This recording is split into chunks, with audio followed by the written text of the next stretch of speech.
Girls and boys, we are changing the wheel cylinders on the Volkswagen Polo 2007. That's a UK model.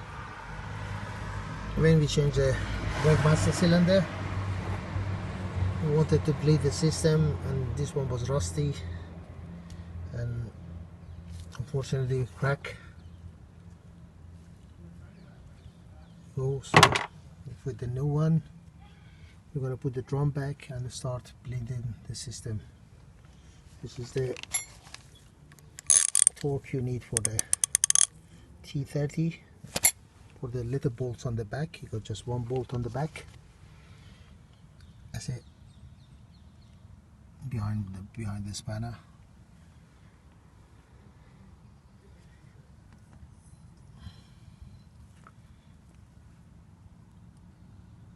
That's it. Then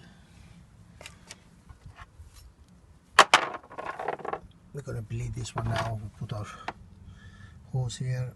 One of my colleagues gonna pump the pedal, and then we're gonna change we're gonna bleed the system and put the drum back and put the wheel back. So that's it.